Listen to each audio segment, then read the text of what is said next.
Hey everyone and welcome to Darkson Gaming. My name is Chris and in today's video I wanted to break down part 2 that could, and possibly should by the way we're figuring everything out, arrive in just a few short days. We are probably looking at about 12 days past of when the anniversary started, which puts us right around the time frame of like the 18th, 19th of July, so potentially on Monday, Tuesday-ish, and that fits with when normal drops and everything happen with us. So wanted to kind of take a moment to kind of just break everything down and really just highlight it and get ready to kind of go. So we're going to have some new anniversary missions and things that are going to come out, along with a new co-op that is going to be able to help out and be able to get us some more items. So that's going to be pretty fantastic there.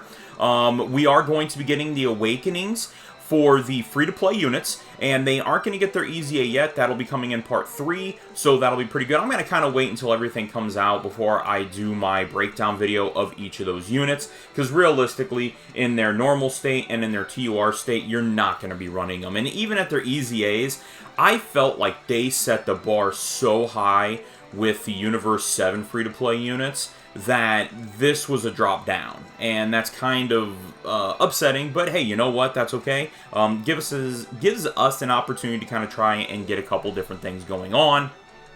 And then breaking down the Dokkan Banner that's going to be coming out, that's going to have some of the units. We'll take a look at it. The 2 new EZAs that are going to be coming, so that's going to be about, 64 stones coming that way. Not to mention, we're going to be having the new red zone stages that are going to be coming down, probably 2 or 3 stages with that. Some new missions for the GT edition of the legendary Goku event, and then the legendary Vegeta event. And then obviously for the pay-to-play players, we are going to be having some more stones come through. The part 2 top legendary summon banner is going to be coming out, and there has been some debate about who or what could turn around and be added onto us, because they have moved to that new format. I would probably say it's 50-50. Are they going to keep it 100% the same, or are they going to change it? They really do not like to mess with the banners when it comes to the anniversary. I am going to actually go 51% that they don't change the banner, and 49% that they add on Vegeta exchanging into Goku Intelligence LR. That's the LR I think it's going to be. So that's my guess. That's just where I'm going to end it, because I think it's so cut. I mean, it really is very close. But if they're going to be going to the new format, that is the only unit I could see of them adding that would make sense for the celebration. And then obviously Kai's and everything else from there. So let's go ahead and take a look at this Dokkan Fest banner that is going to be dropping. This is going to give you the opportunity to get the Tech Gogeta, the physical Omega Shenron, and then the God units for Goku and Vegeta. And these guys, I'll tell you what, man, when they go through if you don't have these units, I would say consider either purchasing them with stones or turning around and jumping into the banner. These 2 guys typically are coming around even at being free, the gods. And they can be pulled on any banner, so I would be a little hesitant about doing that. But Omega and Gogeta, both of them should only be like 200 red coins each. Granted, that should drop down, but that's a different story, different topic for another video. But 200 is not bad. I don't think they increase the price because they're getting their EZAs. And then just kind of going through and jumping into the Extreme Battle itself. Here, it's going to be for the gods. You do face each one individually, then you fight them both together. Weakness is going to be pure Saiyans, so a plethora of different teams that you're going to be able to take into this event and probably be pretty well set up. Now, you are going to be facing against a strength and a tech type.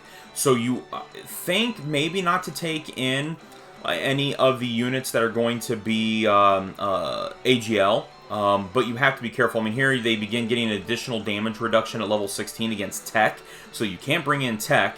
And then, I think, is it Tech the only one that... Okay, so Tech is the only one that you can't bring in.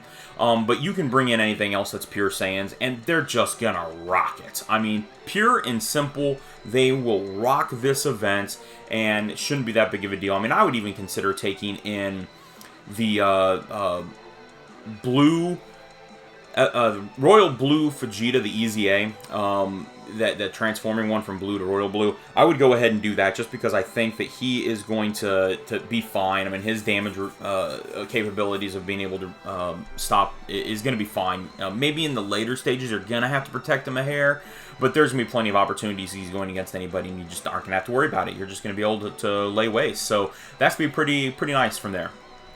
So the next Extreme Z battle is going to be Super Saiyan 4 Gogeta and Omega Shenron.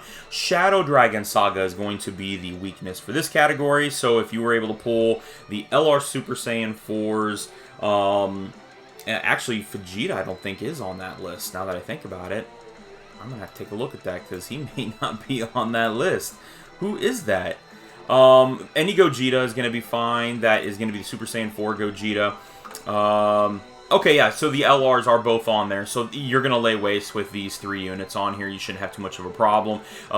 Now, obviously, you're going to have to worry a little bit when it comes down to this guy right here, but I think he'll be fine. I mean, again, you just protect him a little bit. Shouldn't be that big of a deal. Super Saiyan 4, full power Goku, you're going to be able to take in, let's see, who I could have sworn that at least one of the other...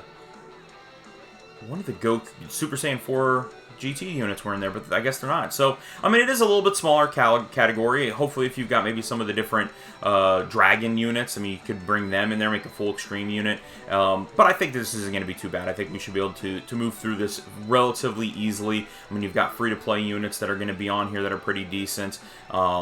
So, and then you got some subcategory leads. Not to mention, you know, if you've got Gogeta, you're going to be fine. Kind of setting some things up that way. So, should be pretty good with everything from there. That's kind of basically it for the part 2s. I mean, I'll do another video where I'm breaking down each of those units just because I think that's warranted and I don't want this to be going on for a whole lot longer. But yeah, part 2's coming around. My guess is going to be that it's going to come out either Monday night, Monday night or Tuesday morning, depending upon where you're at, or Tuesday night, Wednesday morning. I think are going to be the areas that is going to happen at, which I believe is basically the mornings of, or the 18th, 19th, or the 19th, 20th. So I think that's when we're going to be able to see those, and we're going to be perfectly fine. So, guys, that's going to be it. Part 2 on its way. We got some new content, some new things to be getting ready to go on, and I hope everybody is having a fabulous time during this 7-year anniversary. So if you haven't done so already, please make sure you go down, hit that red subscribe button, and don't forget that notification bell so you're notified each and every time that I'm uploading a new video. But otherwise, that's it. That's today's video. Thank you all very much for watching. We'll talk to you guys later.